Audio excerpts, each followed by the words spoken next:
तो hello students, welcome to PMA. तो आज जो क्वेश्चन हम डिस्कस करेंगे ये जेईई एडवांस 2025 पेपर में पूछे गए क्वेश्चन था।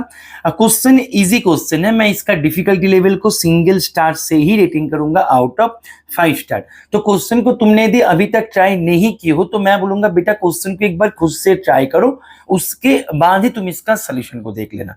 देखो तुम्हारे पास यहाँ पे क्या क्या इंफॉर्मेशन दे रखा है। क्वेश्चन बहुत ही सिंपल तरीके से यहाँ पे प्लॉट किया गया था। ध्यान दो, तुम्हारे पास यहाँ पे एक फाइनाइट सीरीज है, राइट। एंड बोला जा रहा है कि ये फाइनाइट सीरीज को इस तरीके से इसको एक्सपांड किया जा सकता है, मतलब इसको लिखा जा सकता है। तो अभी जिस तरीके से इसको लिखा जा सकता है उसको मैं यदि एक्सपांड करें तो मैं उसको बाइनोमियल से एक्सपांड करेंगे, वो थ्योरम से, राइट। अभी क्वेश्चन क्या पूछा जा रहा है, जब भी तुम इसका एक्सपांशन करोगे तो तुम्हारे पास जो कोएफिशिएंट आ रहा है, कोएफिशिएंट का जो कलेक्शन आ रहा है, जैसे कि मानो A0, A1, A2, A3 and so on and so on and so on. तो ये जो कोएफिशिएंट्स का कलेक्शन आ रहा है इनमें से तुम्हें पहले तो लार्जेस्ट कोएफिशिएंट को तुम्हें ढूंढना होगा, ठीक है। अभी तुम्हें देखना है कि वो लार्जेस्ट कोएफिशिएंट कौन से नंबर पे जाके मिल रहा है, यानी कि कौन से लेवल पे जाके मिल रहा है। यानी कि मैं यदि मतलब यहाँ पे यही मान ले तुम्हें समझाने के लिए कि मान लो कि यहाँ पे लार्जेस्ट कोएफिशिएंट A3 है अमॉन्ग A0 से लेके A23 तक। मानो लार्जेस्ट कोएफिशिएंट तुम्हारे पास है A3, मान लो जस्ट समझने के लिए। तो तुम्हारे पास यहाँ पे कौन से लेवल पे ये तुम्हें लार्जेस्ट कोएफिशिएंट मिल गया, तुम बोलो सर 3 नंबर लेवल पे, तो इसका आंसर हो जाएगा in that case R equals to 3। तो तुम्हें यहाँ पे क्वेश्चन यही पूछा जा रहा है लार्जेस्ट कोएफिशिएंट क्या होगा, वो यहाँ पे क्वेश्चन नहीं है। क्वेश्चन ये है कि तुम्हें यहाँ पे वो R को ढूंढ के लाना है, then the value of R for which AR is largest, AR is largest. Question समझ में आ गया। अभी देखो इसको करे कैसे। मैंने शुरू में बताया था कि ये क्वेश्चन का डिफिकल्टी लेवल सिंगल स्टार है। क्यों मैंने ये बताया था, देखो ये क्वेश्चन एकदम बेसिक तरीके से क्वेश्चन हो जाएगा। कैसे, ध्यान से देखो। मेरे पास, मैं एक बार पेज को इरेज कर देते हैं। देखो मेरे पास ये जो बाइनोमियल है इसको मैं यदि ब्रेक करे तो मेरे पास जो कोएफिशिएंट मिलने वाला है वो कैसे मिलेगा। तो बोलो सर इसका कोएफिशिएंट जो है, सर कोएफिशिएंट मिलने वाला है सर यहाँ पे हम 1 + 2/5 x raise to the power 23 लिख रहे हैं, राइट। इसको हम ब्रेक करेंगे तो इसका जो कोएफिशिएंट है, इसका कोएफिशिएंट हम AI से डिनोट कर रहे हैं, A0, A1, A2, A3 and so on and so on and so on. तो ये जो कोएफिशिएंट है सर, ये कोएफिशिएंट से दिखने में ऐसे होगा कि 23 CI 2/5 raise to the power I। तो ये होगा हमारे पास कोएफिशिएंट। अभी सवाल ये है कि जो कोएफिशिएंट्स का कलेक्शन है इनमें से कौन बड़ा है, यानी कि इसको हम करें तो कैसे करें। बेटा कौन बड़ा है, मान लो कि मेरे पास A3, जो मैंने तुम्हें समझाने के लिए बताया। यहाँ पे जरूरी नहीं कि मैं A3 बोल रहा दैट मींस A3 ही बड़ा है, ये नहीं है बेटा, मैं तुम्हें समझा रहे हैं बस। मान लो कि A3 इसका सबसे बड़ा एलिमेंट है, मान लो दैट मींस A3 A2 से छोटा है, सॉरी A3 A2 से बड़ा है, राइट। दैट मींस A3 अपना A2 से बड़ा है, यानी कि A3/A2 ये अपना हो गया greater than 1। Is it clear और नॉट। अभी ये कौन से जगह में जाके होगा वो तो मुझे नहीं पता, तो हम कौन से रास्ता से यहाँ पे जाएंगे, रास्ता होगा रेशियो फॉर्मूला। रेशियो फॉर्मूला मतलब यहाँ पे मुझे पहले ये पता करना है कि कौन से जगह में इसका मैक्स वैल्यू मिल सकता है। Is it clear. तो हम रेशियो करेंगे। रेशियो में क्या हो रहा है, A3/A2, A3 अपॉन, अभी देखो A3 यदि बड़ा है सबसे तो A3 अपना A4 से भी बड़ा होगा, यानी कि इन दैट केस मेरे पास A3/A4, राइट, A3/A4 ये भी अपना ग्रेटर देन 1 हो जाएगा। इज इट क्लियर और नॉट। तो जब ये रेशियो मेरे पास ग्रेटर देन 1 होगा, ध्यान से देखो, जब ये रेशियो मेरे पास ग्रेटर देन 1 होगा तो वो मेरे पास होगा max value. Is it clear और नॉट। तो मैं यहाँ पे रेशियो की तरफ, यहाँ पे इसका जो मतलब सोल्यूशन जो है वो मैं रेशियो की तरफ कन्वर्ट करना चाहते हैं। तो ये है सबसे इजी रास्ता। देखो कितना जल्दी ये हो जाएगा, ध्यान से देखो।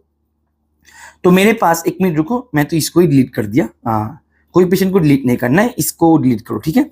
अच्छा, तो मेरे पास मैं क्या करेंगे, रेशियो यूज करेंगे। तो AI+1/AI, मैं पहले ये पता लगाएंगे कि ये मेरे पास greater than 1 and less than 1 कब हो रहा है। तो इसको पता करने से पहले काम करो ना, ये इक्वल 1 कब हो रहा है वो एक बार चेक कर लो। फिर हम क्या करेंगे, greater than and less then, वो हमारे पास जो जगह में इक्वल है वो जगह में मैं मतलब आगे पीछे में कर सकते हैं। अभी इक्वल होगा इसका मतलब गारंटी नहीं है, लेकिन मैं आसपास एक अंदाजा तो लगा सकता कि इसके आसपास इसके नेबरहुड में ये मिलने वाला है, right. Is it clear? Very good. तो इसको हम आगे लेके जाते हैं। तो जब हम ये करेंगे तो मेरे पास क्या हो जाएगा, आई प्लस वन अपॉन ए आई, ये हो जाएगा, मैं एक साथ कर देते हैं। ये मेरे पास हो जाएगा I plus one 2/3 equals to 1, right. तुम करके देखना, सी मतलब एनसीआर का फॉर्मूला जो होता है उसको बैठा दो ना, तो हो जाएगा ये, राइट।